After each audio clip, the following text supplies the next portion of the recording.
Merci d'être avec nous en ce 13 novembre. Et avant toute chose, je tiens à vous mentionner que cet événement aujourd'hui est virtuel, mais la plupart d'entre nous se trouvent tout de même au territoire de Tiohtià:ke, ou communément appelé Montréal, donc un territoire qui a longuement servi à des lieux de rencontre et d'échange entre les peuples autochtones. Et par la présente, nous tenons à honorer, reconnaître et respecter les nations qui vivent sur ce territoire et les remercier pour leur hospitalité. Donc, au nom des dialogues pour le climat et du climatoscope, ainsi que de tous nos partenaires, je tiens à vous remercier d'être avec nous ce midi à ce petit rendez-vous climatique intitulé Les enjeux énergétiques du Québec, comment assurer une gouvernance responsable. Un événement qui se déroule en parallèle de la COP29, comme vous le savez, et dont l'agenda en ce 13 novembre concerne le sommet des dirigeants. Donc, nous sommes heureux, encore une fois cette année, de rassembler des membres de la société civile afin de dialoguer ensemble sur des thématiques qui sont vitales, mais également intrinsèquement liées au changement climatique. Sur ce, je vous souhaite un excellent webinaire et je donne la parole à ma collègue Annabelle Olivier. Donc, bonjour à toutes et à tous. Donc, en guise de mot de bienvenue, je vous fais une petite introduction. Donc, alors que le Québec a pour cible de réduire ses GES de 37,5% d'ici 2030, puis d'atteindre la carboneutralité d'ici 2050, une transition énergétique est nécessaire pour atteindre ces cibles climatiques. Cette transition, elle est, puis elle sera traversée par des défis complexes à l'intersection de l'économie, l'environnement et la société. Pour n'en nommer que quelques-uns, pensons notamment qu'au Québec, moins de la moitié de l'énergie qui est produite et qui est utilisée sert à fournir des services, tandis que l'autre moitié est perdue. Qu'Hydro-Québec devra doubler sa production d'ici 2050, qu'il sera nécessaire de diversifier notre réseau pour faire face à de nouvelles formes d'énergie renouvelable, et tout ça en tenant en compte l'acceptabilité sociale, l'équité dans la transition énergétique et l'accessibilité aux énergies renouvelables. Une gouvernance responsable des ressources énergétiques est donc nécessaire pour faire face à ces défis. C'est ce que nous aborderons aujourd'hui, donc nos intervenantes, Mélanie Busby, Joannie Ouellette et Simon Langlois-Bertrand, discuteront des mécanismes de gouvernance en vigueur au Québec, des pistes pour l'améliorer, puis du projet de loi 69 et de ses implications. Je vais donc leur laisser la parole pour qu'ils et elles puissent se présenter brièvement. Bonjour, je vais commencer. Moi, je suis Simon Langlois-Bertrand. Je suis chercheur associé à l'Institut de l'énergie Trottier. Donc, on fait toutes sortes de travaux qui entourent les différents défis, trajectoires, choix qui sont liés avec l'objectif de la carboneutralité là, à l'échelle québécoise, canadienne, puis dans d'autres provinces également. C'est un plaisir d'être ici. Bonjour tout le monde, contente d'être présente. Mélanie Busby, je travaille au Front commun pour la transition énergétique, donc qui regroupe des organisations syndicales environnementales, citoyennes et communautaires qui veulent faire une transition énergétique porteuse de justice sociale. Puis je suis responsable de la Coalition large sur l'énergie, qui regroupe des membres et des non-membres pour travailler sur les enjeux énergétiques. Bonjour tout le monde. Bonjour tout le monde, Joannie Ouellette, analyste des enjeux économiques et énergétiques à Union des consommateurs, qui est un groupe de protection des droits des consommateurs avec une longue expérience d'intervention sur les enjeux énergétiques, notamment à la Régie de l'énergie. Donc, merci. On va débuter la période des questions avec une question qui s'adresse à Simon. Donc, en fait, comme j'ai dit dans mon introduction, le Québec vise la carboneutralité d'ici 2050 avec l'électrification de son économie comme stratégie centrale. Donc, selon vous, quelles sont les principales opportunités et enjeux de gouvernance liés à l'augmentation de la production et à la diversification du mix énergétique québécois dans cette perspective de carboneutralité? Donc, en somme, à quoi pourrait ressembler le mix énergétique du Québec de demain? Merci Annabelle. C'est un plaisir d'être là avec les collègues. Moi, je vais prendre la question à l'envers pour commencer, là. Euh, je vais poser la question, qu'est-ce qu'on sait du mix énergétique de demain avant, donc avec ou sans trajectoire vers la carboneutralité réalisée avec succès, là, comme beaucoup d'entre nous souhaitons?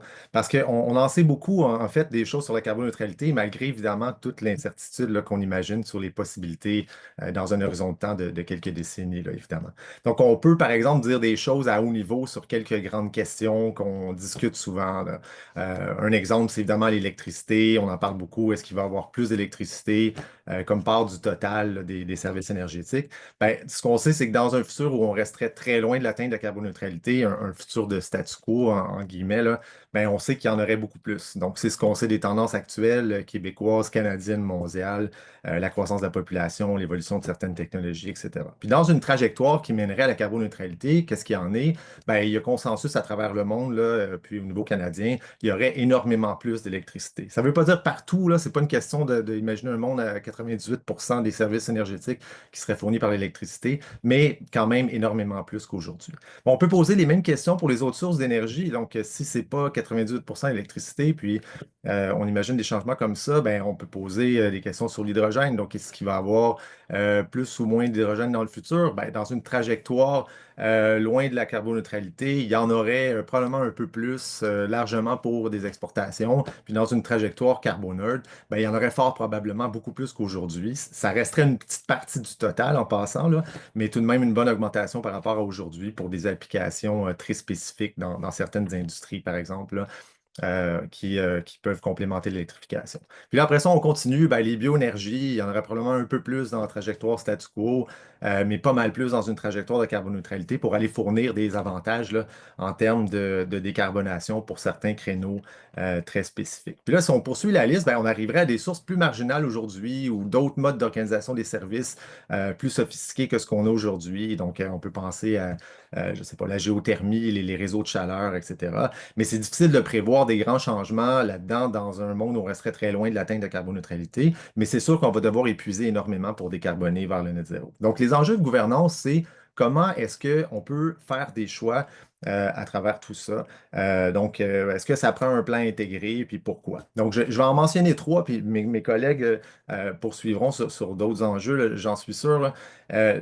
Donc, une chose à dire, c'est comment est-ce qu'on fait pour s'outiller, pour être capable d'avoir des débats informés, faire des choix compatibles avec l'atteinte de la carboneutralité aujourd'hui, malgré toutes sortes de contraintes, des incertitudes technologiques, économiques, la difficulté de planifier court terme puis long terme en même temps, là. Donc, ça rend la chose assez complexe. Mais une chose à dire, c'est qu'évidemment, en partant dans mon tableau précédent, c'est impossible d'avoir la trajectoire de la colonne de droite, donc passer du milieu à la colonne de droite sans mesures réglementaires fortes, claires, assez stables pour être crédibles, mais assez flexibles pour être adaptées à travers le temps, là. C'est difficile. Donc, c'est la raison pour laquelle le plan de gestion intégrée des ressources énergétiques a été applaudi en principe par à peu près tout le monde, malgré un très large éventail de bémols puis de critiques, là, puis peut-être qu'on en abordera quelques-uns, là. Mais un plan comme ça permet d'identifier les besoins énergétiques sur le long terme en tenant compte de différents objectifs comme la carboneutralité pour 2050, pour être capable de faire des choix sur différentes options possibles pour y arriver en tenant compte de l'ensemble des ressources disponibles. Donc, ça exige de voir loin, ça permet, ben, ça doit permettre, je devrais dire, là, d'éviter de faire des choix qui peuvent sembler intéressants sur le court terme pour toutes sortes de raisons, mais qui sont incompatibles avec l'objectif à long terme. Donc, un deuxième enjeu, c'est le fait que les besoins en nouvelle infrastructure semblent énormes, puis demandent une planification immédiate. Là, je reviendrai au plan intégré peut-être, mais revu fréquemment surtout. Bon, on a parlé beaucoup dans les derniers mois et années, là, dans une certaine mesure, de l'accroissement du rôle de l'électricité dans le bouquet. C'est un défi en termes de construction, d'infrastructure, évidemment, là, en main-d'œuvre, en financement, puis en coût, etc. Mais je veux juste souligner ici que pour la gouvernance d'une société où les services seraient plus électrifiés, c'est aussi un défi pour d'autres aspects qu'on est moins habitué de planifier, comme le fait que la planification de l'expansion du réseau ou des réflexions doit être faite en amont du développement industriel économique, par exemple. Donc, l'électricité, c'est un petit peu différent des systèmes sur lesquels on s'est appuyé par le passé pour le développement régional industriel. Puis c'est pas juste pour le développement industriel comme on discute souvent, même pour le résidentiel puis pour l'électrification des transports. mais tout retard de la capacité de production puis de distribution là, sur la demande va mener à la construction d'infrastructures de production, de consommation qui ne seront pas retirées à temps dans une trajectoire vers la carboneutralité parce que ben, les occupants des nouveaux bâtiments, par exemple, vont devoir se chauffer immédiatement. Si on leur dit dans 6 mois, le réseau va être prêt pour vous les électrifier, ben, ils vont installer autre chose en attendant, puis ils ne changeront pas d'idée dans 6 mois, évidemment. Puis après ça, ben, il y a aussi la question de la résilience. Là, si on électrifie plus de services, bien évidemment, ça demande une résilience beaucoup plus accrue, des réseaux beaucoup plus fiables là, que ce qu'on a connu dans le passé. Puis un troisième enjeu, là, le dernier que je voulais mentionner ici, c'est comment concilier les différents objectifs au niveau de la société. Donc oui, la décarbonation, mais bon, on veut aussi réduire la demande énergétique, on veut maîtriser les coûts, on veut assurer un développement industriel, régional, etc. Donc, c'est beau vouloir inclure plein d'objectifs variés dans la planification, évidemment, mais la difficulté, c'est que ça ne fonctionne pas toujours si l'objectif à atteindre est changeant. Donc, si c'est aussi demandant que la carboneutralité, par exemple, il faut que le critère de décarbonation soit mis en priorité sur d'autres critères qui sont compatibles la plupart du temps, mais pas toujours, et où parfois là, il y a des contradictions. Donc, il n'y a aucune approche là-dedans qui est sans risque, là. Quand on entend les grands principes simplificateurs comme, ben, en fait, il faut s'assurer d'avoir la bonne énergie au bon endroit ou le kilowattheure le moins cher, c'est celui qui n'est pas consommé. Ça peut aider évidemment à simplifier des débats qui sont souvent difficilement accessibles, un peu complexes, mais dans la planification, ce n'est pas suffisant pour faire des choix de manière intégrée. Et dans le pire des cas, ça peut mener à des mauvais choix. Là, je dis mauvais, c'est de la perspective de dire des choix qui augmentent le coût d'une transition éventuelle vers l'objectif de carboneutralité. Puis un dernier truc sur la maîtrise des coûts, je vais laisser ma collègue en parler plus longuement tout à l'heure, là, mais un autre grand principe qui devait être mentionné plus souvent peut-être, c'est qu'il faut garder en tête à tout moment, aujourd'hui, demain, l'an prochain, dans 15 ans, que tout choix qui se révélerait non compatible avec la carboneutralité à long terme va augmenter le coût de la transition. Puis c'est une réalité relativement simple. Donc, le défi, en grande partie pour la gouvernance, c'est de trouver le moyen de faire en sorte qu'on fait ce genre de choix-là le moins possible en minimisant les effets négatifs là, qu'on veut éviter, même si évidemment on va se tromper là, à travers le temps à différentes reprises. Donc, je vais arrêter là, puis on verra les autres questions plus tard. Merci Simon pour cette réponse. Vous avez abordé un peu le concept de gouvernance, puis c'est ce sur quoi on va parler pour la prochaine question. Donc, je me tourne vers vous, Mélanie. Comment vous définiriez la gouvernance énergétique responsable? Puis, quel rôle devraient jouer les différentes parties prenantes, y compris gouvernement, communauté, entreprises, société civile, pour assurer une gouvernance énergétique dite responsable? Hmm. Je pense que je vais aborder l'enjeu plus d'un point de vue philosophique, puis pour le rôle des acteurs, j'y reviendrai un petit peu plus tard, mais donc, comment mettre en place une gouvernance énergétique responsable? Le premier point sur lequel je vais insister, c'est que pour avoir une bonne gouvernance puis agir efficacement, il faut bien comprendre la problématique à laquelle on fait face pour bien agir. Donc, oui, on est dans une crise climatique, puis il y a un problème d'augmentation des gaz à effet de serre, puis il faut l'adresser avec des questions, avec une transformation énergétique. Mais on est aussi c'est le symptôme, en fait, d'une crise qui est plus large, là. Donc, il y a aussi une crise de la biodiversité qui est due en premier lieu à la conversion des milieux naturels en d'autres usages, donc notamment des mines, des projets énergétiques, l'agriculture, l'urbanisation. Fait qu'il y a d'autres limites planétaires aussi qu'on est en train de dépasser puis qu'il faut adresser pour utiliser un mauvais mot, un anglicisme. À cette crise écologique-là, il y a aussi des crises sociales qui s'ajoutent, aux crises du logement, l'augmentation du coût de la vie qui va aller en augmentant, déplacement de population, tout ça. Donc ça, c'est des problématiques collectives qui ne sont pas prises en charge adéquatement par des politiques publiques, puis il faut adresser encore une fois.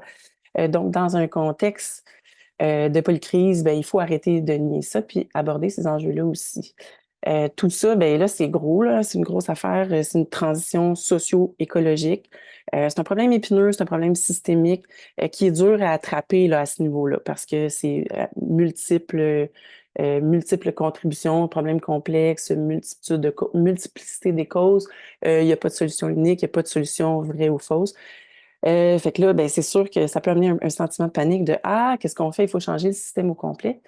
Pas de panique. C'est sûr qu'aujourd'hui, on parle des enjeux énergétiques, puis c'est ça qu'on s'adresse. Là, vous allez me dire, mais pourquoi tu nous amènes dans tous ces problèmes-là si on parle d'énergie? Mon message, c'est que la différence, quand on tient compte de ces différentes crises-là, c'est que dans les actions qu'on va proposer, on va tenir compte de ces autres crises-là. On va tenir compte des limites écologiques, qu'on va tenir compte des défis au niveau social. Puis pour ça, pour arriver à le comprendre, on a besoin d'intelligence collective et de dialogue social parce que chacune des personnes que nous sommes n'a pas tout le bagage pour contribuer de façon adéquate à ces défis-là.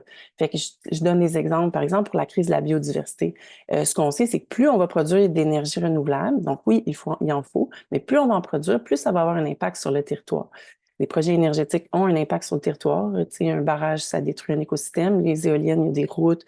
Donc, il y a toutes sortes d'enjeux. Là, je ne vais pas rentrer dans les détails. Non seulement ça, mais si on consacre cette nouvelle énergie-là à des nouveaux projets industriels, ça aussi, ça a un impact sur le territoire. C'est quelque chose qu'il faut prendre en compte. Donc, qu'est-ce qu'il faut faire? Bien, il faut s'assurer de minimiser la production puis la consommation d'énergie. Puis deuxièmement, dans la conception des projets aussi, avoir ça en main. Donc, sur chacun des territoires, tenir compte des limites en ayant en main les informations sur les aires protégées, les espèces menacées, c'est quoi l'usage du territoire, puis qu'on fasse ça pas juste sur une carte blanche, puis où est-ce qu'on met nos éoliennes. Donc, on tienne compte de la réalité biophysique des territoires. Puis pour les crises sociales, bien, étrangement, mais aussi, plus on va produire, plus ça va avoir un impact, plus ça va coûter cher, puis plus ça va provoquer des conflits sociaux parce qu'il y a des arbitrages à faire entre les différents usages du territoire.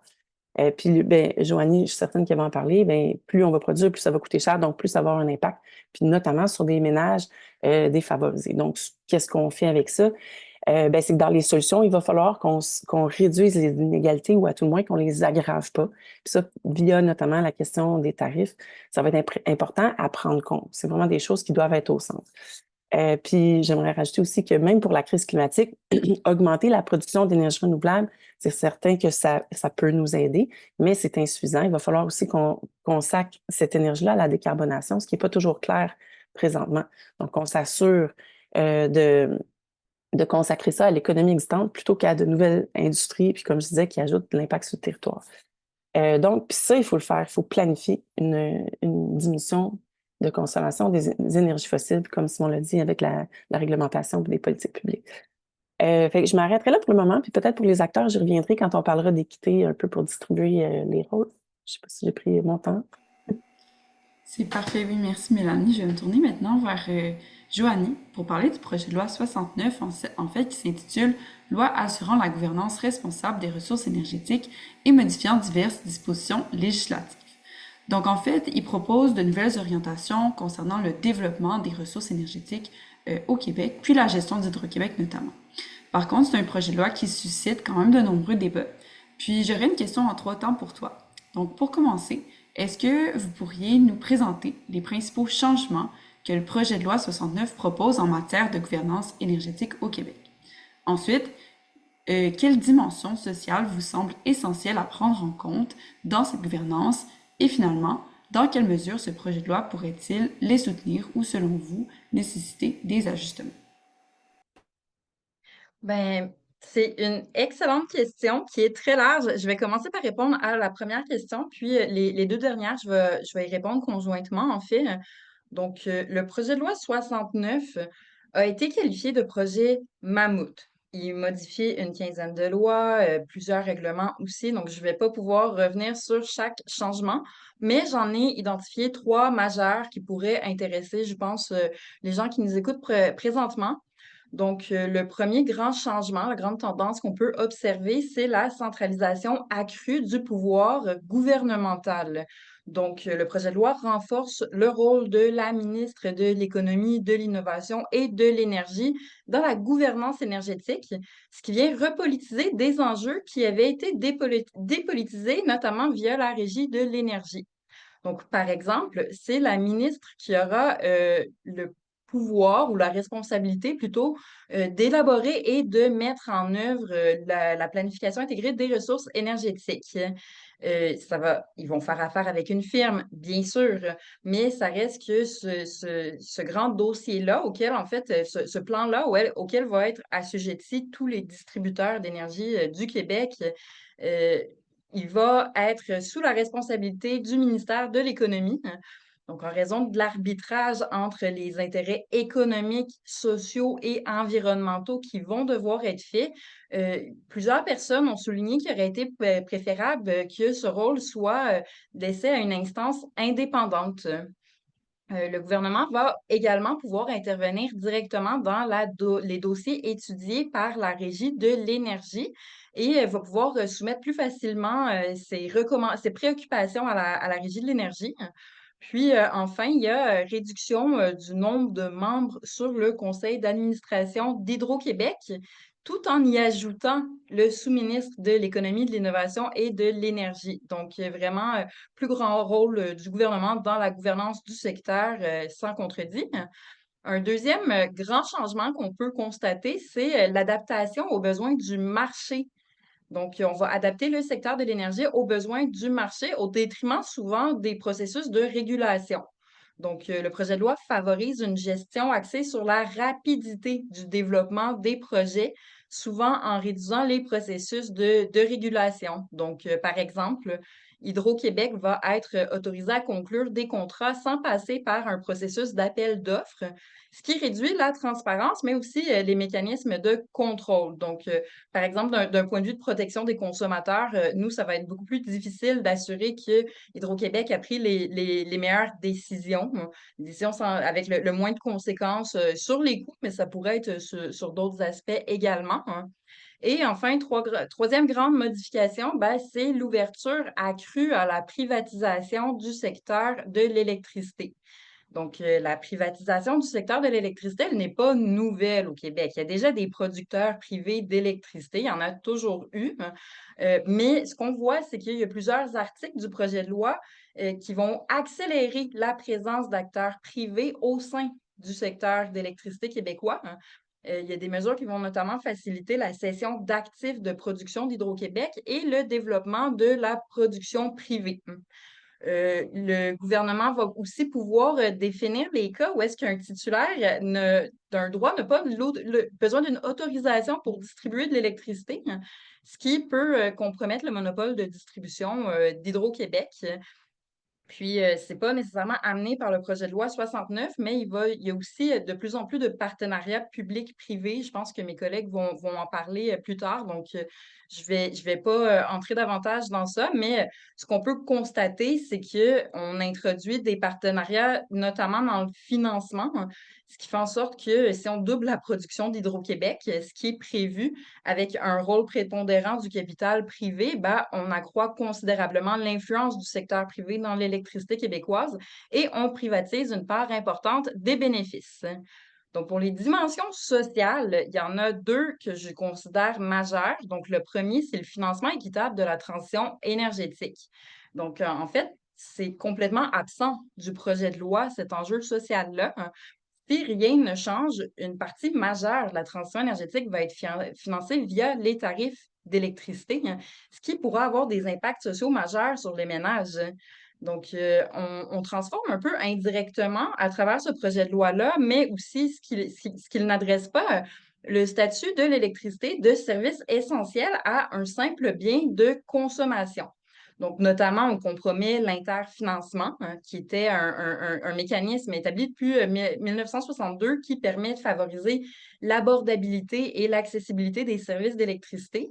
On pourrait augmenter les prix des tarifs d'électricité pour envoyer un signal pour que les gens réduisent leur consommation, hein. Donc, ça, c'est une vision de l'électricité comme un bien de consommation ordinaire qui vient diluer les mécanismes de protection sociale. Pour les ménages, en fait, il risque d'avoir une grande augmentation de la précarité énergétique, donc de la difficulté à garder une température ambiante confortable ou à tout simplement vivre dans la dignité, hein. Et selon nos calculs, ce ne serait pas seulement les ménages modestes, ce serait aussi les ménages de la classe moyenne qui seraient affectés, hein. Et pour finir rapidement, dernier enjeu social important, c'est l'usage et la gouvernance du territoire et de ses ressources. Donc présentement, plus de la moitié de notre électricité provient d'énergie fossile, donc est importée en fait. Donc si on se met à la produire sur le territoire québécois, hein, bien évidemment, ça touche à des enjeux de développement des territoires et d'acceptabilité sociale. Et encore une fois, c'est absent du projet de loi. Merci Joanie. On va maintenant passer à la période de questions croisées. Donc, je vais m'adresser d'abord à Mélanie et à Simon.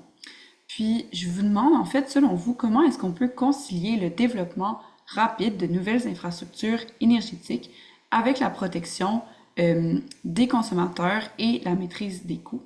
Ou en d'autres mots, comment concilier les impératifs de développement énergétique avec l'abordabilité pour les consommateurs québécois. Y aller, Mélanie?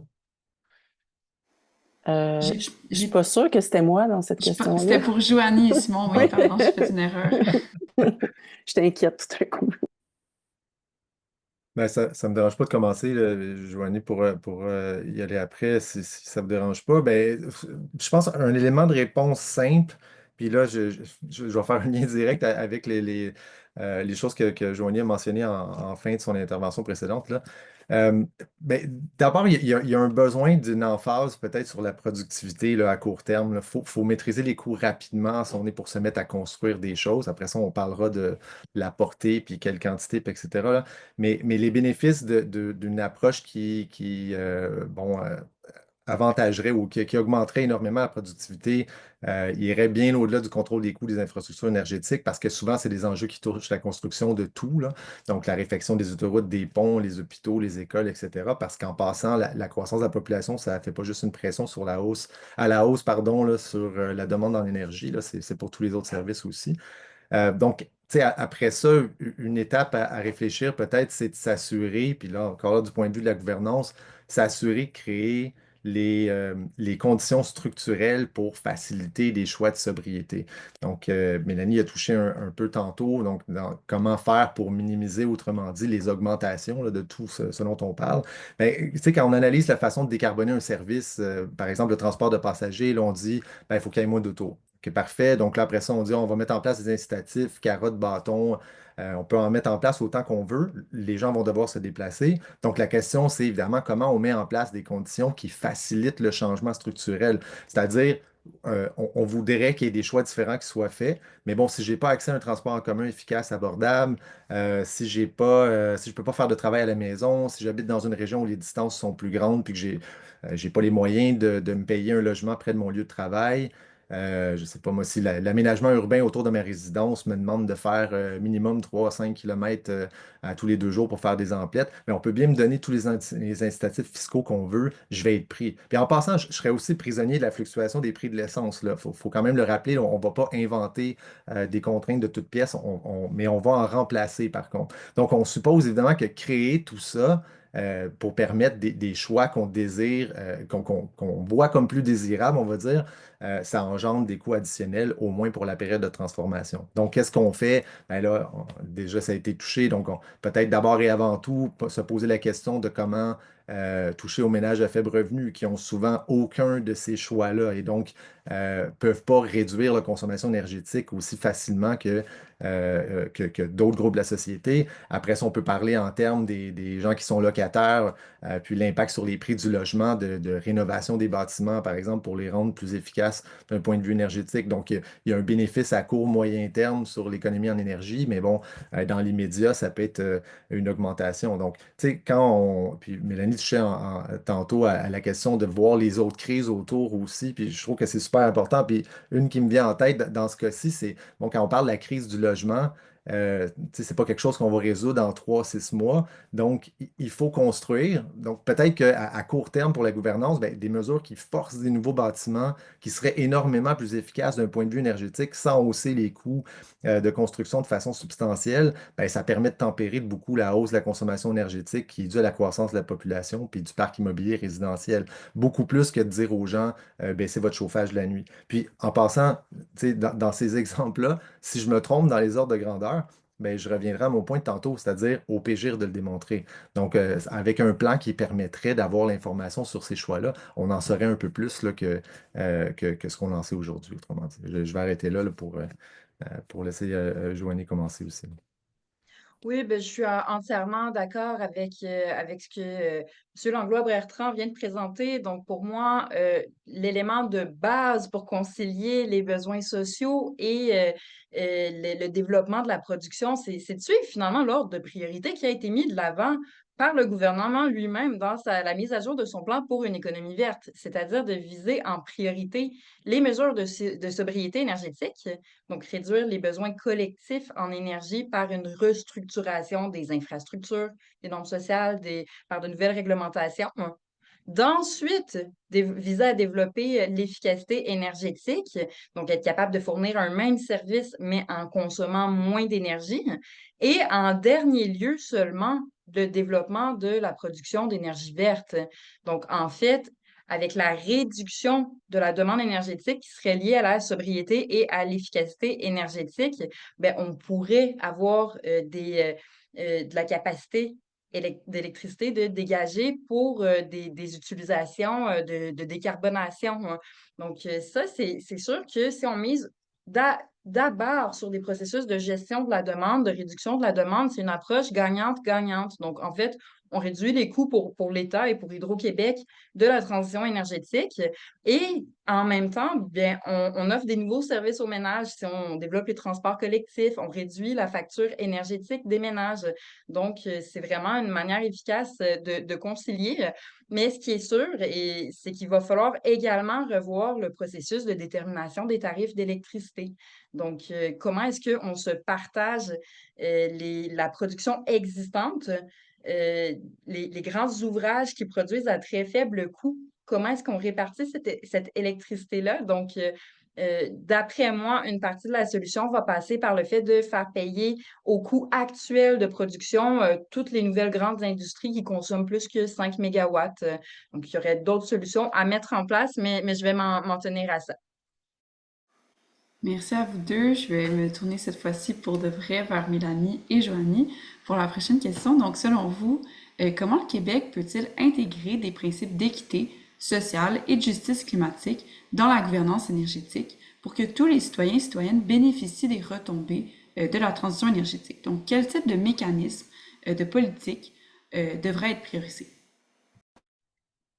Merci pour cette question qui n'est pas facile à répondre. Puis je continuerai sur la question de la gouvernance. Je pense que si on veut parler d'équité et de justice climatique, il faut qu'on se pose une question sur le rôle de nos institutions, là, puis des différentes parties prenantes dans le développement ou dans l'évolution du système énergétique. On a dit le gouvernement, il devrait prendre acte de la situation actuelle, que ce soit un défi environnemental et social, pas juste climatique. C'est sûr qu'il y a une responsabilité de donner une direction, on se met en action, mais là, pour l'instant, la CAQ a une vision assez néolibérale ou développementaliste là, de ce que devrait être un État là-dedans. Donc, néolibéral dans le sens qu'on dit, ben le marché va trouver des solutions pour un paquet de problématiques, puis développementaliste dans le sens qu'on va intervenir lourdement en faveur d'un développement économique. Donc, développementaliste pour le développement économique, puis après ça, libre marché pour les autres problématiques. Donc, il y a un petit problème avec ça. Donc, oui, il y a un rôle important pour le gouvernement, mais c'est surtout axé sur plus de développement économique. La transition, c'est pas juste une opportunité d'affaires aussi, c'est une question de préserver les conditions d'habitabilité de la planète. Là. Ça peut pas être juste, on peut pas juste subordonner la lutte au changement climatique au développement économique. Là. Il y a vraiment, sinon, ben, les entreprises, leur façon de développer ou structurellement, elles sont faites pour assurer un maximum de profitabilité. Il y a des éléments de planification qui doivent revenir au gouvernement. Donc, il y a un rôle de planification à donner au gouvernement, mais qui doit aussi se faire en partenariat avec des acteurs comme Hydro-Québec, puis la société civile, les communautés, tout à fait. Mais je pense que ça appelle à une planification plus grande, qu'on ne laisse pas nécessairement dans les mains du privé. Le rôle d'Hydro-Québec là-dedans, ben, c'est sûr qu'on s'est donné Hydro-Québec parce que le privé, à l'époque de la nationalisation, avait planifié de façon un peu anarchique le développement du réseau. Puis ça prenait une instance pour assurer un développement plus coordonné. On avait des tarifs qui étaient élevés, inégaux, un service insatisfaisant. Puis il y avait un refus aussi d'électrifier en région éloignée. Là, on se retrouve dans une deuxième vague d'électrification du Québec. Mais ces risques que ces choses-là se reproduisent sont encore là. T'sais. Fait que, donc, ces instances-là doivent avoir un rôle important, mais c'est sûr que la collectivité aussi doit être partie prenante de toutes ces choses, de tous ces développements-là. Puis je refais le lien avec l'équité. Donc, il y a plein de ces décisions-là de développement, ces projets-là, ils affectent directement des communautés, ils affectent directement des populations. En démocratie, je pense que c'est un principe important de confier les décisions aux personnes qui sont affectées. Fait que oui, un rôle important dans la planification locale pour les communautés, pour dire leur mot, pour aider à construire des projets qui sont socialement acceptables. Donc, vous savez qu'il y a beaucoup, si on parle de doubler le système énergétique, on peut questionner cette échelle-là, mais on sait qu'à tout le moins, ça va augmenter beaucoup. Ça va déranger. Ça veut dire des projets dans les communautés, puis ça veut dire de la résistance aussi. Fait que le rôle des communautés, c'est assurément d'avoir leur mot à dire là-dedans pour développer des projets socialement acceptables. Pas de dire, on va faire des projets, puis on va faire toutes sortes de mesures pour rentrer ça dans la gorge, puis c'est ça qu'on va appeler l'acceptabilité sociale. Il faut vraiment que les gens soient à la barre pour développer. Puis la société civile devrait être là aussi pour aider à déterminer des priorités démocratiques dans nos choix, notamment dans les filières énergétiques qu'on veut développer au Québec, dans la façon que, dans les outils qu'on donne aux gens. Donc, il y a des grandes décisions démocratiques, puis il faut que la société civile soit partie prenante de ça. Puis donc, les entreprises privées, ben c'est sûr qu'on les met pas au banc. Tu sais, l'idée, c'est pas de dire, ben ils ont aucun rôle à jouer là-dedans. Elles ont un rôle à jouer, je pense. Il y a des gens qui pourraient contester ça. Mais ce qui est important, c'est que la barre, ça reste, qu'à la barre restent les décisions collectives et non pas privées. Parce qu'on planifie pas de la même façon quand on planifie en fonction de maximiser la rentabilité ou la profitabilité. Fait que les entreprises privées, oui, comme sous-traitants, oui, comme exécutants, tout ça, mais pas à la barre. Puis ça, c'est une question d'équité, là. Ça a l'air un peu champ gauche, mais c'est une question d'équité parce que la façon dont on va faire le développement, puis la façon que les retombées vont être distribuées sera différente selon c'est qui prend les décisions. Fait que je pense que c'est vraiment...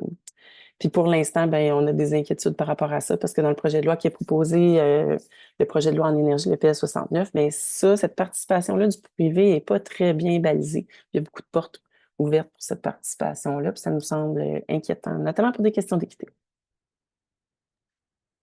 Oui, donc nous avons beaucoup réfléchi aux questions d'équité et de justice sociale et environnementale cet été. Ça nous a permis de ressortir trois grands principes.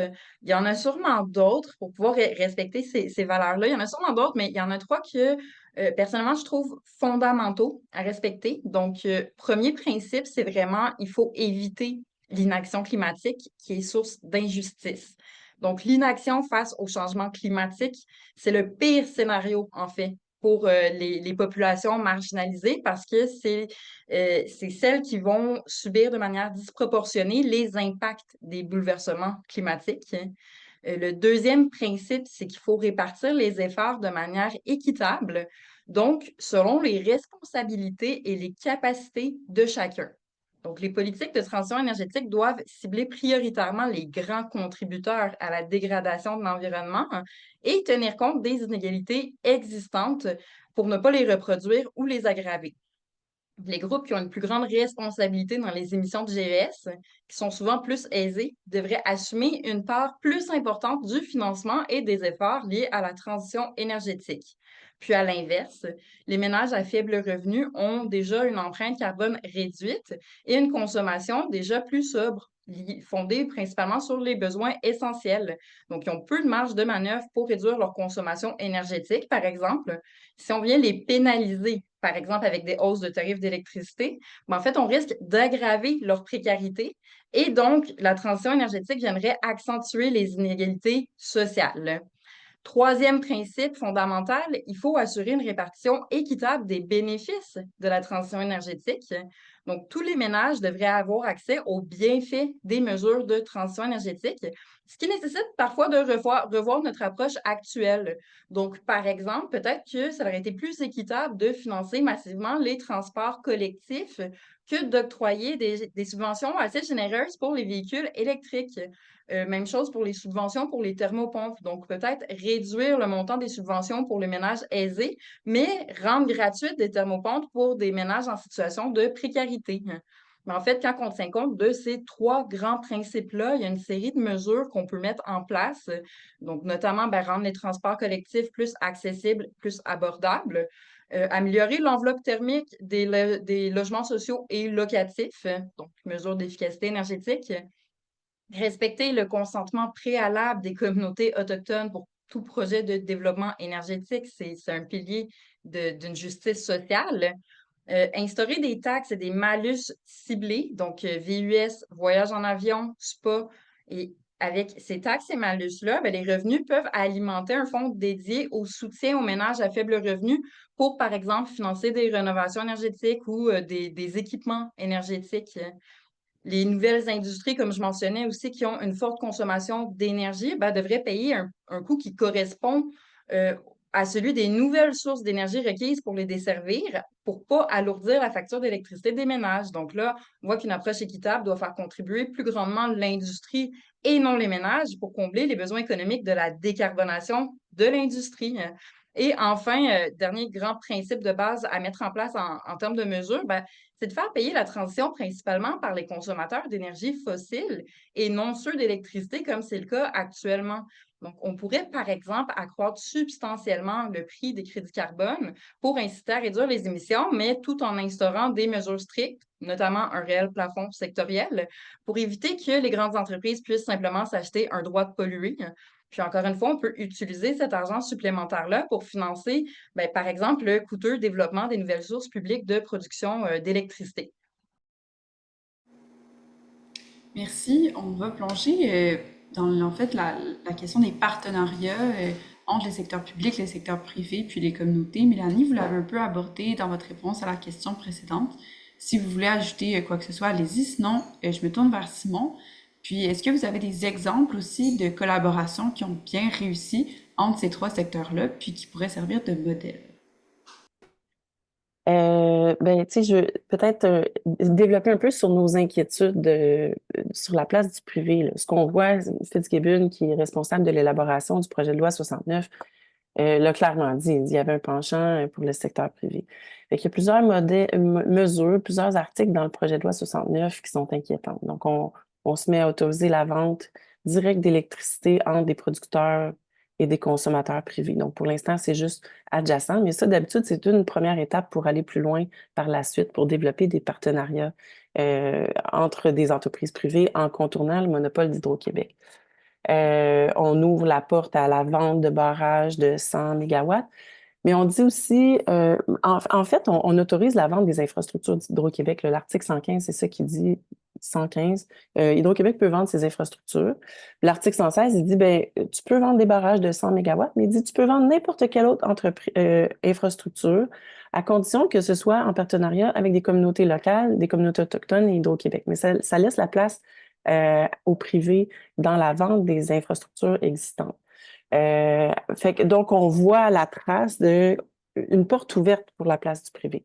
Ce qu'Hydro-Québec dit dans le développement, par exemple, des nouveaux partenariats éoliens, c'est on va être les maîtres d'œuvre avec les municipalités et communautés autochtones. Le privé, on met ça en petit caractère, hein, le privé pourra être là pour essayer de diminuer l'inquiétude. Pour l'instant, on voit pas les contrats, les nouveaux contrats, puis on les commentera quand ils sortiront. Mais il y a une place pour que tout le développement soit confié à des firmes qui sont. Puis là, il y a peut-être des éléments, là, des étapes qui manquent là, pour vous amener, mais en tout cas, je vous dis la prochaine étape, c'est que ces projets-là, ces nouveaux projets d'infrastructure-là pourraient être développés dans des sociétés en commandite qui ne sont pas Hydro-Québec, donc dans des structures financières qui ne te permettent pas la transparence, donc il n'y aura pas la loi de l'accès à l'information pour avoir l'information. Puis là, ça devient difficile de déterminer qui va être les bénéficiaires, qui va bénéficier des retombées de ces projets-là, qui est-ce qui va assurer les risques. Parce qu'avec le développement de l'énergie renouvelable, il y a des fluctuations, il y a des risques. Le prix de l'énergie sur les marchés extérieurs fluctue, mais ici au Québec, c'est des prix qui sont garantis. Donc, c'est Hydro-Québec qui garantit un prix. Même quand il y a plein de vent, plein de soleil, puis que l'on doit absolument acheter l'électricité dont on n'a pas besoin, Hydro-Québec garantit un prix. Fait que là, ça, c'est un exemple pour dire que les risques à l'intérieur des structures financières comme ça, on n'est pas capable d'évaluer à qui vont être distribués puis à qui vont être distribués les bénéfices. Fait que il y a des risques vraiment importants. En tout cas, il y a vraiment une inquiétude par rapport à comment ça va être développé. Puis ce que dit la ministre, c'est il n'y aura pas de privatisation d'Hydro-Québec. Donc, bien sûr, on ne va pas vendre Hydro-Québec, mais il faut s'assurer que Hydro-Québec subsiste pas juste pour pallier aux risques de l'entreprise privée puis assurer le transport, tandis que l'entreprise privée développe les segments de l'industrie qui sont profitables, c'est-à-dire la génération, la production d'électricité. Il y a un rapport, puis je vais terminer avec ça, il y a un rapport qui a évalué que pour le privé, dans l'éolien, ça représentait des pertes de 6 milliards depuis 2009 qu'on a confié ça au privé. Donc, tu sais, je peux pas trancher puis donner des chiffres à ce moment-ci, mais c'est certain que c'est quelque chose qui va demander beaucoup de vigilance dans la suite, puis ça va être plus compliqué vu que c'est plus juste Hydro-Québec qu'on aura à surveiller, mais toute une panoplie de projets avec des structures financières plus ou moins transparentes. Fait que je dirais ça. Puis est-ce qu'il me reste encore un petit peu de temps? Sinon, je donnerai un exemple s'il me reste du temps. Je passerai peut-être la parole à Simon parce qu'on va avoir Parfait. une dernière question après. Super. Tout ça est super bien dit. Là. Je vais prendre un autre angle là, pour ajouter un peu. Là. Évidemment, d'entrée de jeu, tu sais, une transition de l'ampleur dont on parle là, tu sais, vers la carboneutralité, puis même au-delà des questions d'équité là, auxquelles Mélanie a touché tantôt, ça ne se fait pas se faire sans l'adhésion, puis même un fort appui là, d'une grande partie de la population. L'appui est nécessaire, pas juste parce que les transformations sont super importantes dans la structure de l'économie, qui demandent des choix, qui impliquent tous les groupes de la société, mais aussi parce que l'appui, pardon, va permettre de réaliser d'importantes opportunités. En tout cas, c'est ce qu'on espère. Donc, c'est essentiel d'assurer que la participation, autrement dit, de plusieurs des acteurs se fait avec la même vision. Puis là, ben, en utilisant ce point de départ-là, on peut supposer qu'une façon, par exemple, de renforcer, d'améliorer les partenariats, euh, ça serait de faciliter la participation, par exemple, des municipalités à des projets qui impliquent des acteurs privés, s'ils sont là. Évidemment, pour faire ça, le gouvernement peut avoir un rôle à jouer en aidant les municipalités à bien évaluer les projets, les risques, là. On pourra revenir à un autre point encore. Parce que récemment, les municipalités sont souvent en compétition entre elles pour attirer les projets des développeurs, par exemple. Donc, euh, avoir des informations plus claires du gouvernement, donc à travers le plan intégré, par exemple, là, s'il est bien fait, pardon, sur le genre de projet à considérer, le rôle de différents projets en transition, ben, ça pourrait permettre aux municipalités de faire des choix plus éclairés. Selon différents niveaux d'ambition puis d'opportunités locales, donc savoir où trouver les bons partenaires, puis etc. Un autre exemple, c'est pour les très grands projets, là, parce qu'il va en avoir plusieurs. Donc, on a beaucoup fait état depuis plusieurs années du changement de cap d'Hydro-Québec depuis un bon moment là, sur l'approche des partenaires dans la communauté locale et ou autochtone. Bon, en rupture avec un passé pas très lointain puis très peu reluisant, là. Donc, comme certains des développeurs éoliens des derniers 15-20 ans l'ont souvent fait ou réalisé, ben, Hydro-Québec veut maintenant intégrer formellement la participation des communautés, même dans des très grands projets, là. Donc, ce qui est une différence avec le passé, comme le parc éolien là, immense prévu à l'ouest du lac Saint-Jean, là, qui implique deux communautés autochtones, puis la MRC. Donc, sans dire d'avance que tout ça va être parfait, là, évidemment, c'est pas du tout le point, là. Mais ce que je veux souligner, c'est que c'est au moins une approche essentielle à adopter. L'expérience des derniers mois qui a entouré certains gros projets dans le domaine énergétique montre à quel point le risque est grand de ne pas obtenir l'appui de la population, puis de ne pas faire suffisamment preuve de transparence. Ça augmente inutilement la méfiance, puis ça va être extrêmement contre-productif dans une transition qui requiert déjà un rythme de transformation, peu importe de quelle forme, là. Évidemment, là, un rythme difficile à réaliser et soutenir sans une acceptabilité sociale réelle, là. Encore là, pour revenir à une bonne explication que Mélanie a donnée tout à l'heure, là. Merci. Je vais maintenant passer à la question de clôture avant d'ouvrir aux questions des participants. Donc, je m'adresse à vous trois. En fait, si vous aviez une seule recommandation pour ajouter, modifier ou retirer une disposition du projet de loi 69 pour assurer l'atteinte des objectifs climatiques au Québec, quelle serait votre recommandation et pourquoi? Je vais commencer. Pour moi, ce qui serait nécessaire d'ajouter, en fait, c'est une disposition qui prioriserait la réduction de la demande énergétique avant tout développement de l'offre et surtout avec l'exigence de démontrer que la nouvelle production énergétique contribue directement à une diminution de la consommation d'énergie fossile au Québec. Donc, étant donné les coûts élevés liés au développement du secteur énergétique et à l'urgence de décarboner l'économie, il est crucial, en fait, de s'assurer que chaque mégawatt supplémentaire contribue réellement à réduire la consommation d'énergie fossile plutôt que de simplement s'ajouter au bouquet énergétique du Québec. Puis ça permettrait de limiter les impacts socio-économiques et territoriaux des développements énergétiques. Je ne sais pas s'il y avait un ordre, je peux y aller. Ben, bon, c'est comme, comme il a été dit tantôt, c'est un projet mammouth, là, donc on a plusieurs idées, j'imagine, là, mais une que je mentionnerais pour être cohérent avec ce que j'ai dit tantôt, tu sais, un plan de gestion intégrée des ressources énergétiques va avoir aucun sens, aucune cohérence s'il n'est pas subordonné aux objectifs de décarbonation. Donc, si tous les critères possibles peuvent être mélangés comme on veut à travers le temps, ben, comment est-ce que le plan pourrait donner des réponses sur des compromis à faire, des choix à faire? Donc, il faut qu'il se base sur une orientation centrale, fondamentale de décarbonation. Puis ensuite, qu'il utilise les autres critères. Bon, moi, je considérerais la maîtrise des coûts au premier chef, là, mais il y en a plusieurs, évidemment, là, pour comparer les options ou pour au moins fournir ce qu'on a besoin pour comparer les options. Puis il faut qu'il soit peut-être un ajout à ma suggestion. Il faut qu'il soit révisé beaucoup plus fréquemment qu'aux 6 ans, là, comme c'est prévu dans la version actuelle du projet de loi, parce que les choses changent trop rapidement.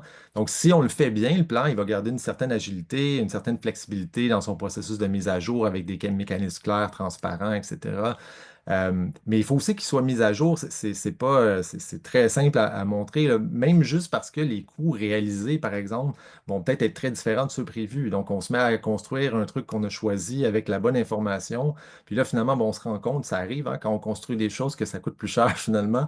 Donc, est-ce que ça change la lecture des options pour un service énergétique donné? Ben, si oui, il va falloir être capable de faire des changements là, pour corriger le tir rapidement, par exemple. Ah, quelle question difficile. On en a beaucoup des recommandations pour améliorer ce projet de loi-là. Ben, tu sais, je miserais là, en ligne avec ce que j'ai dit là, sur peut-être la privatisation là, du système énergétique. Je pense qu'il y a des dispositions qui ouvrent beaucoup de portes.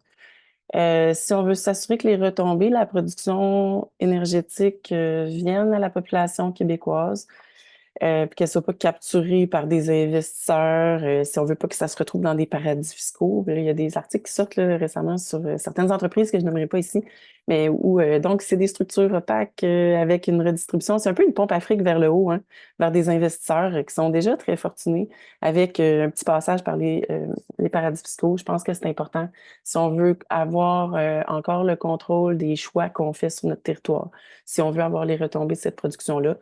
Je pense que c'est important de garder la main. Fait que je pourrais citer quelques articles, là, juste pour être concrète, là, l'article 38, 76, 77, 83, 95, 115, 116 et 116. Je pense que ça, il faudrait, ça fait un peu un cœur sur ce sujet-là qu'il faudrait garder à l'œil. Puis abandonner sûrement, ou en tout cas modifier. Merci les trois pour vos contributions, ça a été vraiment intéressant. On va maintenant passer aux questions du public. Donc en fait, je vais nommer la personne qui peut poser la question, puis on va vous laisser ouvrir votre micro, votre caméra, pour que vous puissiez la poser. Donc la première question, j'invite Cyril Michaud.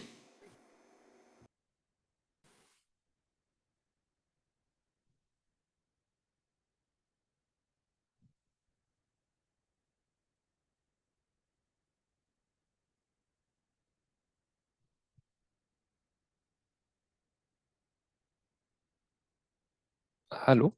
Est-ce que Joanie? Oui, bonjour, désolé, j'ai eu une interruption. Donc ma question était pour Joanie. En fait, je voulais savoir si elle pouvait clarifier sa position au sujet de la tarification pour la clientèle industrielle, puis expliquer notamment comment ça se distinguerait de la position qui a été exprimée par en fait, le Premier ministre début septembre en disant, puis je vais peut-être simplifier là, que le bloc patrimonial serait réservé à la clientèle résidentielle et puis les autres approvisionnements seraient pour les industriels qui soient existants ou qui soient nouveaux industriels. Il n'y avait pas forcément de distinction. Donc, peut-être me clarifier un peu ce qui a été exprimé par Joanie, s'il vous plaît. Oui, bien sûr. Bon, c'est sûr, pour les gens de la salle, pour bien comprendre, parce que là, on rentre un peu dans des jargons techniques parfois, le bloc patrimonial, ça fait référence à l'électricité produite par les grands barrages historiques d'Hydro-Québec et qui ont un coût de production très, très bas, en fait. C'est grâce à ces grands barrages-là, donc au bloc patrimonial, que les tarifs d'électricité sont bas. Donc, effectivement, ma proposition est assez similaire de celui du premier ministre. Si on donne en priorité le bloc d'électricité patrimonial euh, aux clients résidentiels, donc aux ménages, effectivement, la plupart des industries, ben, en fait, toutes les industries vont payer le coût marginal, c'est-à-dire le coût de tout ce qui est les barrages plus récents, qui est environ 4 fois plus élevé. Par contre, je pense qu'on peut donner en priorité le bloc patrimonial aux clients résidentiels sans exclure l'industrie. Le bloc patrimonial a suffisamment d'électricité pour combler les besoins des ménages, plus d'autres besoins. Euh, Moi, en fait, ce que je proposerais, si on ne donne pas en priorité le bloc patrimonial, ce que je proposais pendant la présentation, c'est tout simplement que les nouveaux contrats de plus de 5 mégawatts, donc des très, très grands contrats, des très grandes consommations d'électricité, paient le coût marginal. Donc, en fait, l'industrie existante, ceux qui ont déjà des contrats, ne seraient pas impactés, hein. Ça peut être très similaire, mais effectivement, donnant priorité le bloc patrimonial seulement, en fait, donner le bloc patrimonial seulement aux ménages versus le donner à la clientèle existante versus les clients futurs, les nouveaux contrats. Il y a une petite nuance, mais ça peut être comparable, effectivement. Merci. Si jamais le public, vous avez d'autres questions, je vous invite à les écrire dans le chat ou à simplement signifier votre intérêt là, à en poser. Je vais attendre une petite minute pour voir. Peut-être, vu qu'il n'y a pas d'autres questions en ce moment, je me permettrais de poser la mienne. Donc, je me demande, on a parlé du rôle de plusieurs types d'acteurs. Je sais que les municipalités n'ont pas compétence sur les gestions des ressources naturelles énergétiques. Néanmoins, je me demandais, est-ce que, ils agissent un peu comme un bloc homogène au niveau de leurs intérêts? C'est quoi le rôle qu'ils jouent au niveau de la gouvernance énergétique? Est-ce qu'il y en a un à jouer? Donc, je pense que la question pourrait s'adresser à Mélanie, mais peut-être à vous tous également de manière générale. Si quelqu'un a quelque chose d'intelligent à dire là-dessus, je pense que c'est une question complexe, là. Vous n'avez peut-être pas toutes les réponses. Puis comme je parle aussi pour une coalition, je me garderai peut-être un petit droit de réserve sur ce sujet.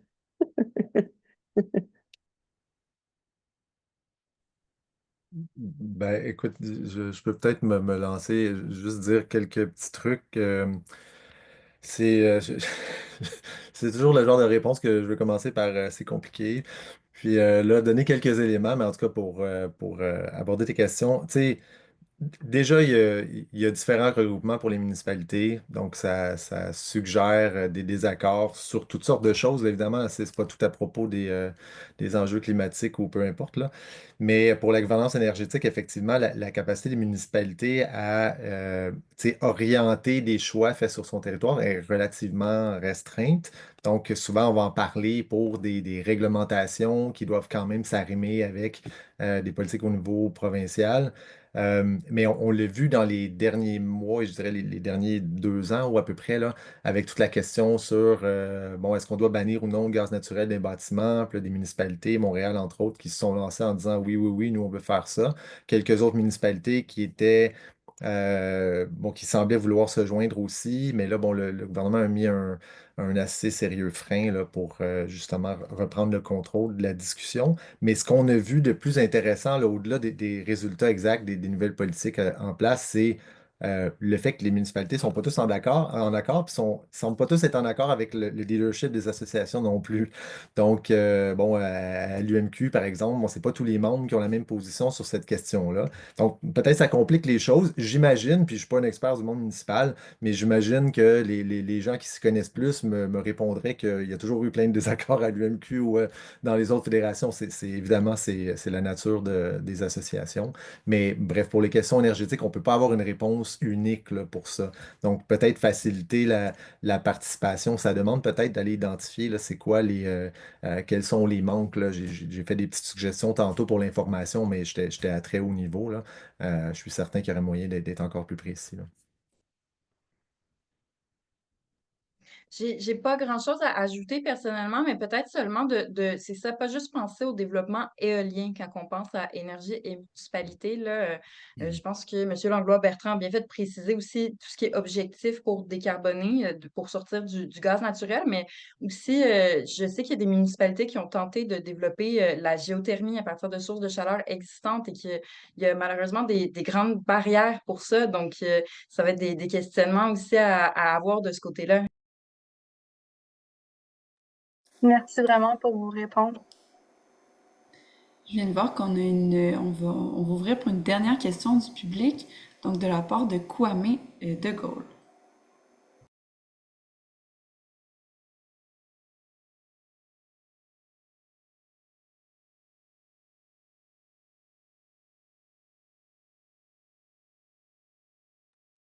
Je pense qu'il faut lui permettre de parler.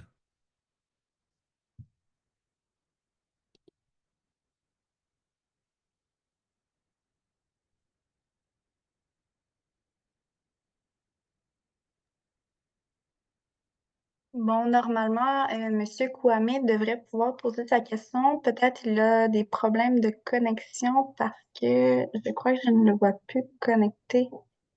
Ouais, ben Ah, oui, là, il est rendu dans ceux qui ont le droit de parler. donc, Donc, Monsieur Kouame, est-ce que vous êtes en mesure d'ouvrir votre caméra et votre micro? Sinon, malheureusement, je crois qu'on va devoir clôturer puisqu'il est déjà 13 heures.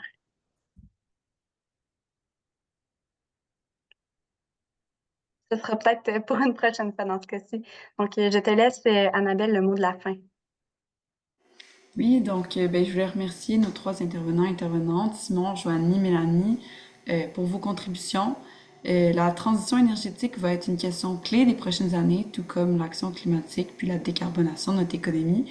Donc, j'espère que ce panel a été informatif pour tous les participants et participantes. Je vous remercie également d'avoir été avec nous pour ce dialogue pour le climat.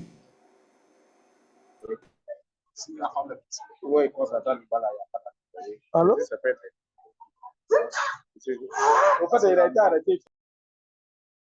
Merci beaucoup. Une excellente journée à vous. À la prochaine. Merci à vous. merci. Bonne Au journée. revoir.